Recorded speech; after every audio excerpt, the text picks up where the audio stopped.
Hello and welcome to Season 2 of the Coming Down to Earth with Spirit podcast with me, David Hale. Like with Season 1, we will continue talking about all things spiritual in a real and down-to-earth way. So I hope you can join me on my podcast journey so you can learn from my own spiritual journey and experiences with spirit in order to help you on your own spiritual journey and development. So join me now as we get into this episode. Hello everybody, I hope you're well. Thanks very much for tuning into this episode, and thank you to those of you that have been on this podcast journey with me and have been listening to the podcast since the beginning. And even if you're new to the podcast, I appreciate you. Thank you very much for tuning in. And I really hope that anyone listening to the podcast does find it useful, whether it's because you are a developing medium and you're looking for guidance and advice, or whether you're just someone who is just interested or fascinated by the thought of spirit and mediumship. So yeah, I hope you do find the episodes that have been and gone. I hope they've helped you, even if it's just to get you to think slightly differently or see things from a different perspective. That's all good. But let's continue that journey and talk about this episode, where we're going to discuss a topic that I get asked lots of questions about, and that is spirit guides. And actually, as I looked back at the previous episodes that I've done, I've realised that of all the episodes that I've recorded so far, I haven't actually done one on spirit guides.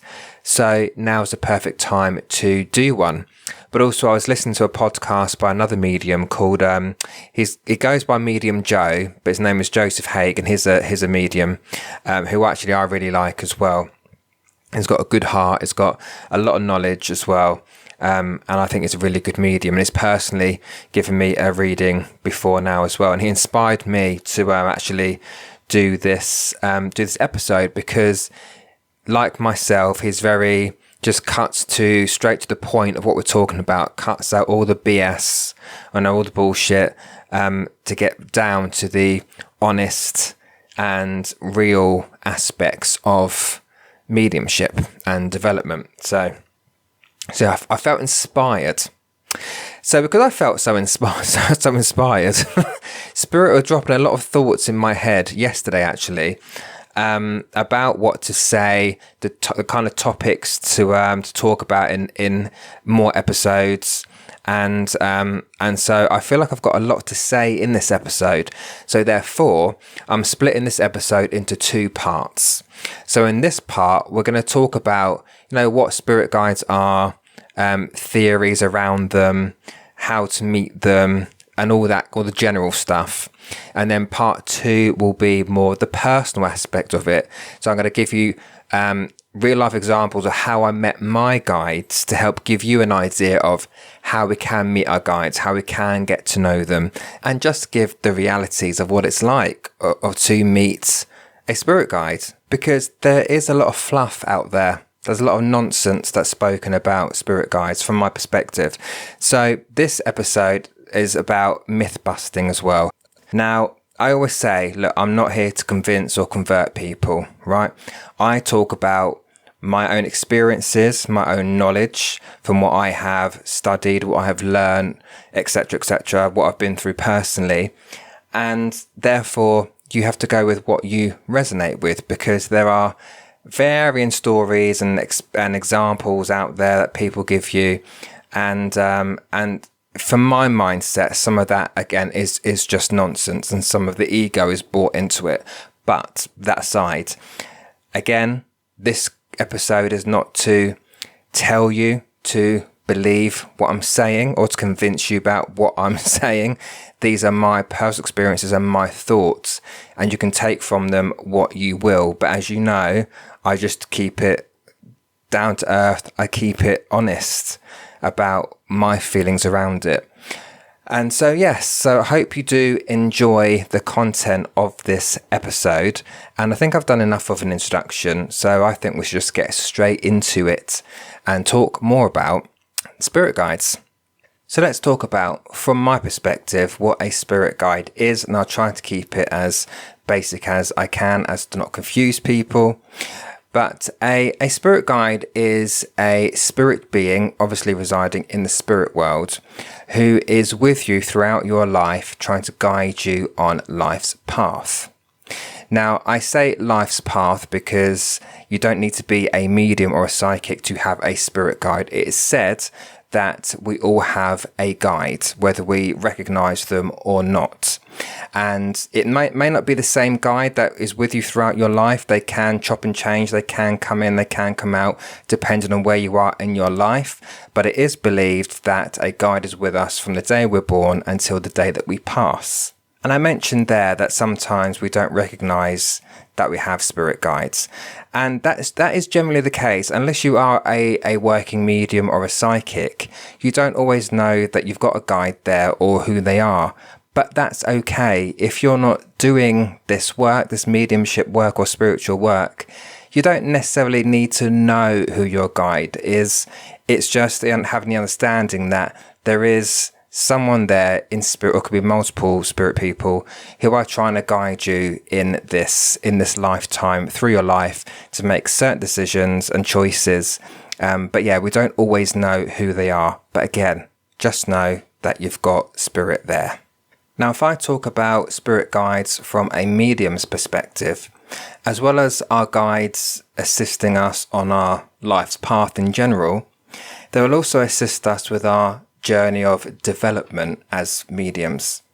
So they will place people in our path that we need to meet. They will put situations in our path which we can then choose whether we deal with that situation or we don't. They may place opportunities in our path, again, which we then decide, do I take or do I not? And they'll try and influence us to do things which are going to help us in our development as mediums, because at the end of the day, we are their students. So, but then it's up to us as to whether we pay attention to that guidance or not, because, as humans, we have free will. And that's an important thing to say about spirit guides, is that spirit guides will never tell us what to do. And I say that about spirit in general. Your spirit family will never tell you what to do. And the only reason I want to say that and make that clear is because I hear so many people saying, well, why can't they tell me what to do? Why are my spirit team not telling me what option I should take? And that's because it's not for them to judge. They're not living your life. You are living your life. You are a human being. We are all human beings, and we have free will.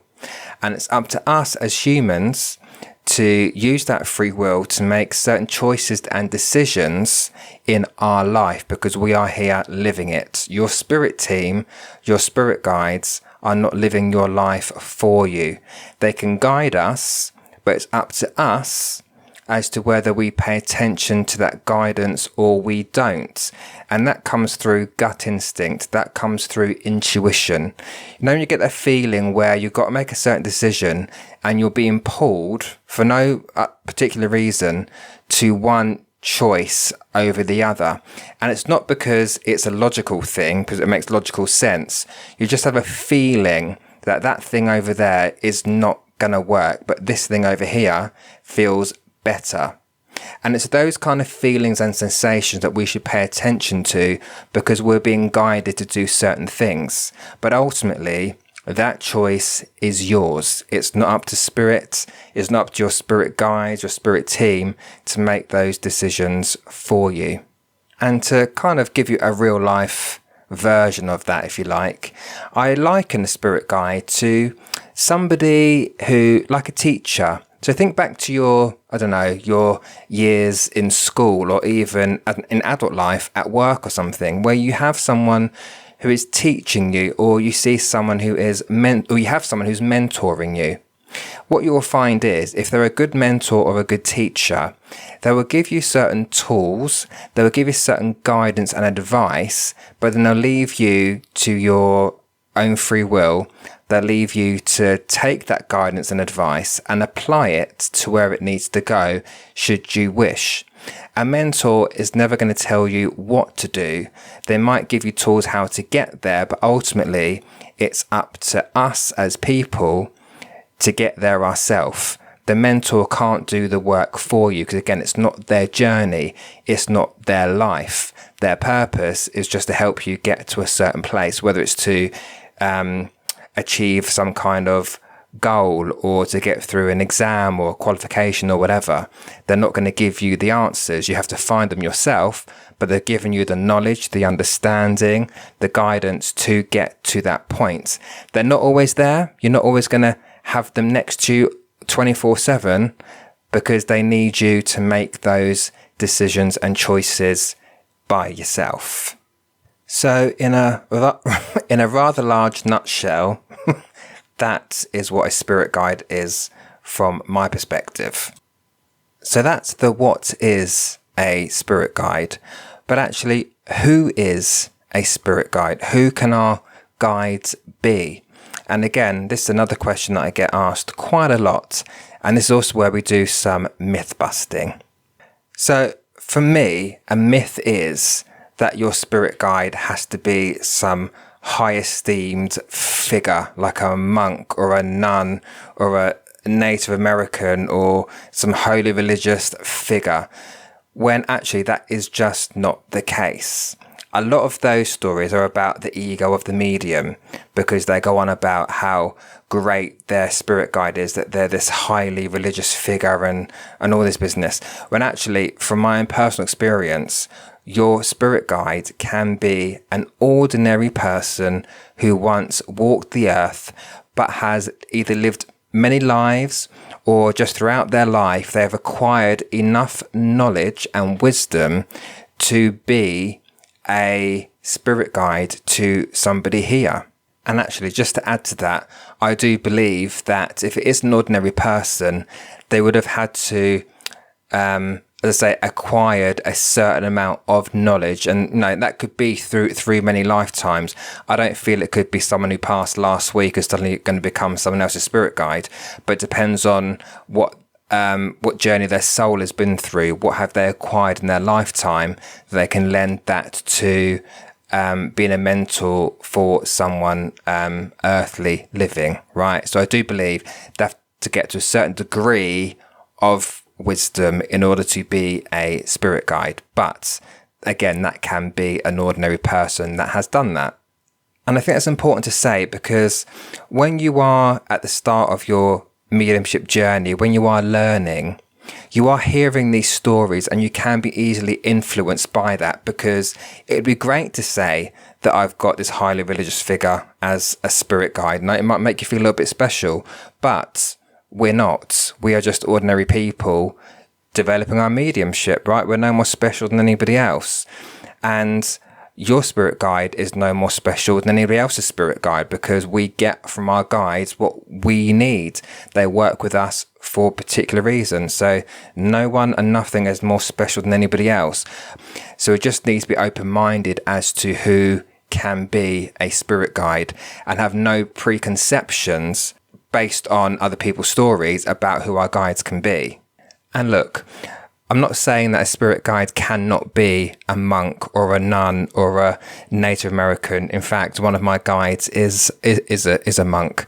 So it's not to say that can't be the case, but it's also to put the realistic view on it, which is it can also be an ordinary person. I think when we're too busy looking for this highly esteemed figure, which we're all told about, we end up blocking out those spirit guides who are truly trying to make that connection with us and work with us. And that leads me on to another question I get asked quite a lot, which is, can my family members be my spirit guides? So for example, can my grandfather or my grandmother be my spirit guide? And as much as I understand that people want to hear, yes, of course they can, and I've heard other mediums say that to people, my honest belief is no, it's not likely to happen. And look, this is not to burst anyone's bubble or to disappoint anybody, because I'm aware that many people would love their family members to be their spirit guides. But it's important that I give my honest view on it, but also an explanation as to why I believe what I believe.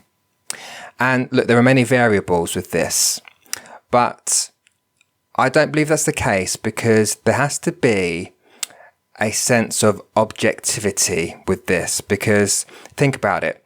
If you're really close to let's say your grandmother, okay, you have that bond of love. You want them to be here. You don't want your grandmother to be gone. You want her to be here physically. And we've all felt that.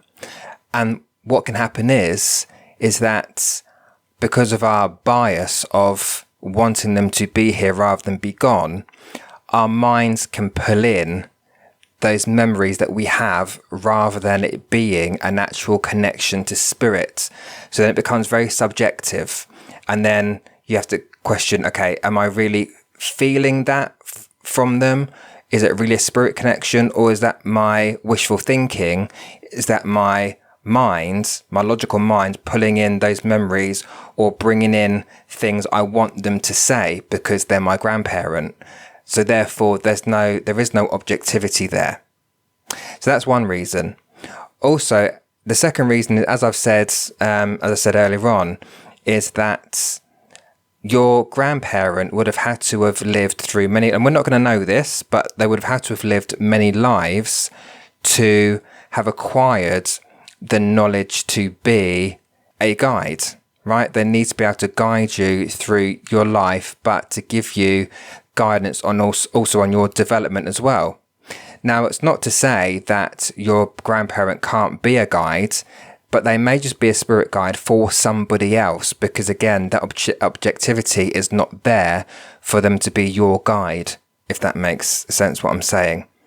And also lastly, spirit guides don't live on the same level in spirit as your family members will be, right? Again, spirit guides have reached a certain state of, I don't use the word perfection, but that's the term that's used, but they've reached a certain stage of soul progression. They're at a slightly different level to where your family members will be, right? Because of the knowledge they have, because of the lives that they've led. So with all that said, that's the reason for my belief that our family members will not be our spirit guides. However, they can still be part of your team, right? So I know that my maternal grandparents especially are part of my team, and they've said so through many other mediums who have given me the same message, which is that we're on your team. And although they didn't believe whilst they were living here physically, since they're past the spirit, they know where they are. They know what I'm doing. They know when I need a bit of motivation. And actually, it was my nan, in fact, who influenced me to write my first book, because not in a million years did I think I would write a book ever, right? I wasn't a big reader as a kid. I'd rather be out doing something else. But it was my nan in spirit who influenced me to write that book, and who basically gave me advice and guidance from spirit about what to put in the book and what the theme of the book should be. So although not a guide, they're still on my team helping me in certain areas of my life. So just remember that. Although your direct family may not be your guides, but they will still be part of your journey for the rest of your life, right? They may still give you advice through your gut instinct or whatever, but they're not necessarily what we'd call, quote unquote, your spirit guide. Now, before we move on to the next issue at hand, I think it's important just to answer a question which I get quite a lot, which is, how many guides have I got? How many guides can we have? Again, talking from my own experience here and from what I've learned from other mediums, that is, we could have multiple guides at the same time. I know for me, I've got at least 4 guides, and I'll talk about them in part 2, as I mentioned earlier on. But we can have multiple guides at the same time. And what I found is that my guides all have their function. They all have their different reasons for working with me. So they all do slightly different things for me, if that makes sense. So I've got one guide for this, one guide for that, one guide for the other. So, but again, I'm going to talk more about that in part 2. So we can have multiple guides. It's not just the one. And look, there can be varying opinions out there about that. You hear some people say you've got one main guide. You hear some people say you've got multiple guides. And that's my belief, is that you've got multiple guides, because that's my personal experience with guides. I know I've got a team of them, not just one. And you'll also hear, you've got your master guide, you've got your teacher guide, you've got this type of guide, that type of guide. Although that might be true, I personally don't work with my guides that way. It's more, I just understand the function that they have with me, but I don't refer to my guides as you're my master guide, you're my main guide, you're my this guide.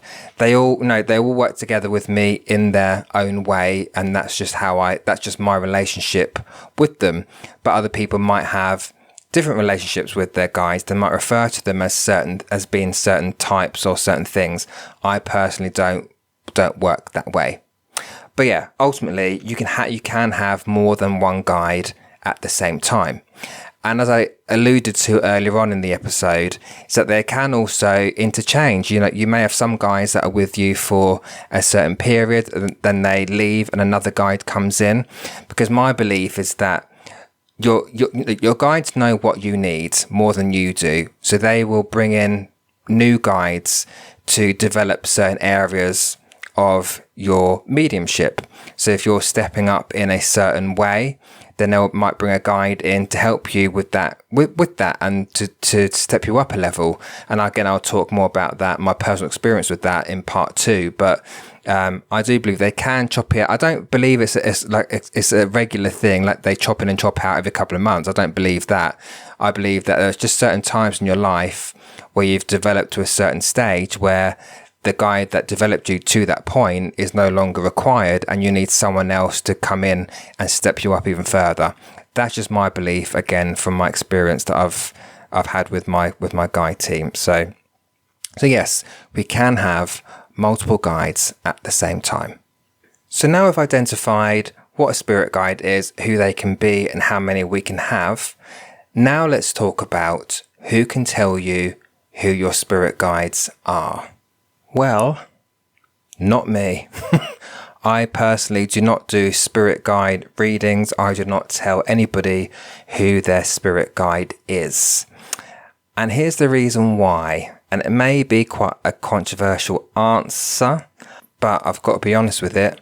And it's because effectively a medium could tell you anything that they liked, and you would in fact believe it. Because why wouldn't you? You want to know who your guide is. You've got an answer, so you're going to hang on to what that medium has said. But I don't believe it's a medium's job to tell people who their guides are. It's far more powerful for you to connect with your guides yourself and find out who they are for yourself, and we'll come to that very shortly. Now, I will say that there may be mediums out there who do work on that level, who do connect to spirit guides, and will proceed to tell you about who your spirit guides are. But ultimately, there's no validation with it. And that's why I said that a medium could tell you anything. I could tell you that you've got a man with you who has long blonde hair, who stands really tall, dressed in a gold cloak, who is got a crown on his head, and he's your guide. But there is no validation with that. Unlike when I'm doing a reading for you, where your spirit family are coming through, you can validate that information because you know they existed. You know things about them. You may know a description, a name, a date, a memory, etc., etc. So that can be validated because we know they existed. But if you've never connected with your guide yourself previously to that, then you are going to be inclined to believe what that medium is saying to you, especially if they're mentioning a highly esteemed figure, because that sounds fantastic. That sounds great. You've got this highly esteemed figure working with you, looking after you. But actually, it may not always be the case, and it's hard to say if you've been told it in the past. But it really is more powerful for you to link in with your spirit guides yourself, and for you to really do the work, because you will really feel the connection with your own spirit guide rather than someone purporting to know who they are and then telling you about it. But, and that sounds quite harsh, but so I'm not, if you have been told previously by another medium who your spirit guide is, I'm not going to say that they're wrong, because that's their connection. That's what they're feeling from spirit, but it's just to be aware that there are people out there who may spin you a yarn because they're feeding off of what you want to hear rather than what you need to hear. But I have experienced it myself where someone told me who my guide was and I've never seen them since. It was about 20 years ago, so the details are a little bit sketchy, but I went to, I can't actually remember what it was. It was in like a church hall or community hall or village hall or something like that, but it was a spiritualist group. And if I remember correctly, there were readings and things going on. And I remember asking a lady, I think she was medium, I don't really know who she was. And I said to her, I asked her, can you see who my spirit guide is? Because I was interested at that time. This is way before I was developing, but I was really into mediumship and whatever. And she said, you've got a samurai warrior working with you. And she gave me a name, and I can't remember what the name was. But what she did say is, when you hear that swoosh swooshing sound, that's your samurai warrior flinging his sword about.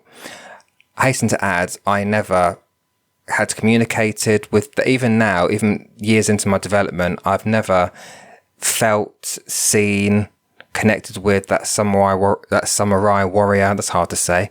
Never heard that swoosh swooshing sound. So yeah, I'm still none the wiser about that one. But even in like many years later, even in the past few years, I've heard multiple mediums at separate times tell me I've got this guide, I've got that guide over there, this one over here. So by this point, I've got 25 spirit guides. And I've also been told by the same medium at different times, oh, you've got this guide working with you. The next time it was a different guide. The time after that, it was a different guide. So there was no consistency in who the guide was. And I'm thinking, surely, if you're connecting with my guide team, my spirit guide, you would have a consistent figure. There'd be a consistent guide there. So I've been given all of these different guides that apparently I'm working with, and I've not connected to any of them or sensed any of them. So you do start to think, are these people making these things up? But it can also be quite detrimental to be told this is your guide, because that's what we then focus on, and we ignore anything else or anyone else that's trying to come in and connect with us.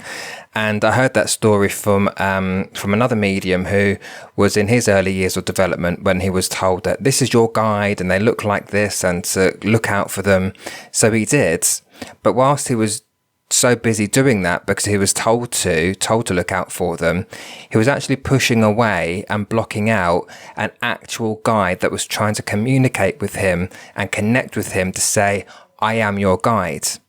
Hasten to add, he learnt to listen and to pay attention to his own senses, to his own communication with spirit, rather than relying on someone else purporting to know who the guide was.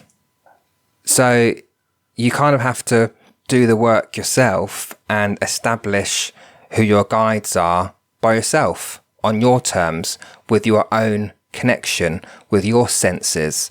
And then that's also the best way to get validation. And I keep talking about validation, but it's important because what validation does, it confirms that that is actually the guide and that we're not just making things up and pulling things in from our imagination. But let me just give you a real life example of what I mean by the validation. So the validation only happens if you yourself know something about your guide. You've had some kind of connection with your guide. So if a medium mentions to you something they've picked up about your guide, which is something that you already know, that is your validation then. So in my case, the example I'm about to give you did just that. Now, as I've said, I don't do spirit guide readings. I don't tell people who their spirit guides are because I can't validate it. But there's one occasion where, actually there's been a couple of occasions, but this occasion, it's the first time it happened, so it stands out in my mind. Where it's one of my ex-students who's learning or developing herself to be a medium, had asked me if I was able to pick up anything about who her spirit guide was.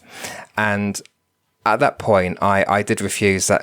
I don't really do those readings. I don't work on that level. I'm more focused on communicating with your loved ones in spirit.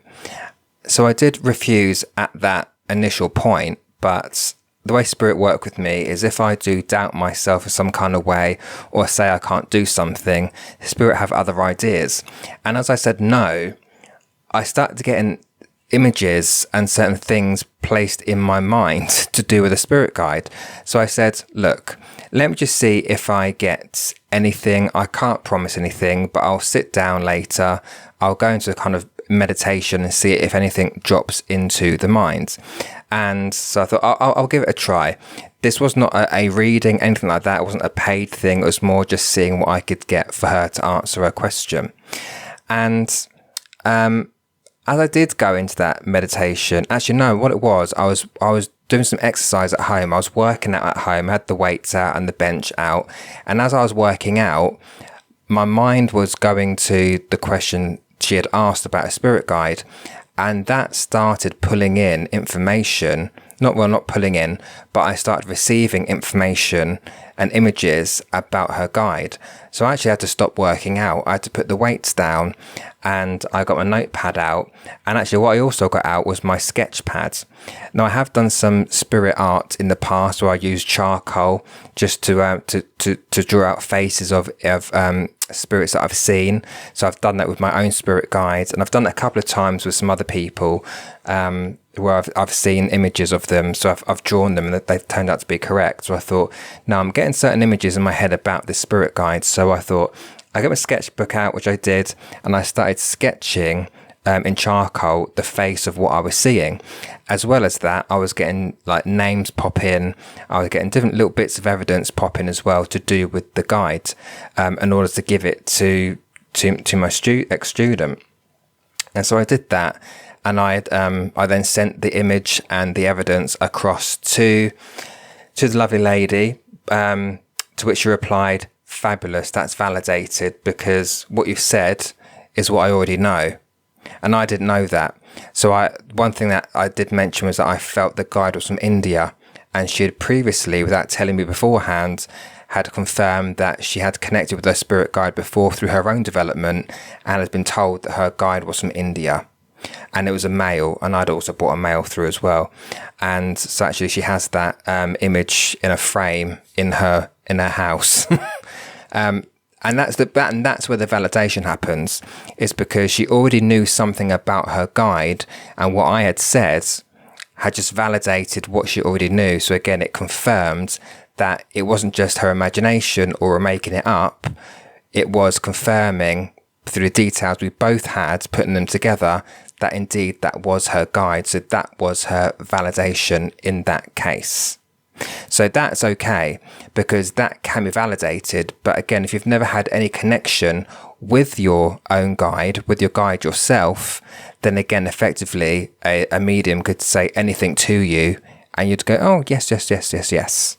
So again, it's important that we put the work in and we make those connections ourselves to our spirit guides, which is something I did, and I got my own validations, which I'll talk about in part 2. But I think that's a good place to end this part of this episode. In part 2, we'll talk about how to establish that connection with your spirit guides and how to find out who they are, how to get to know them. And I'll talk personally about how I got to know my spirit guides, how I built that connection and that relationship as well. And I'll even tell you a little bit about each of them. But until then, thanks as always for listening. Look after yourselves, and I'll catch you in part 2. Well, there you have it. That's the end of this episode. I hope you enjoyed what you heard and you found it interesting. There are plenty more episodes to come, so stay tuned, and I'll speak to you all soon.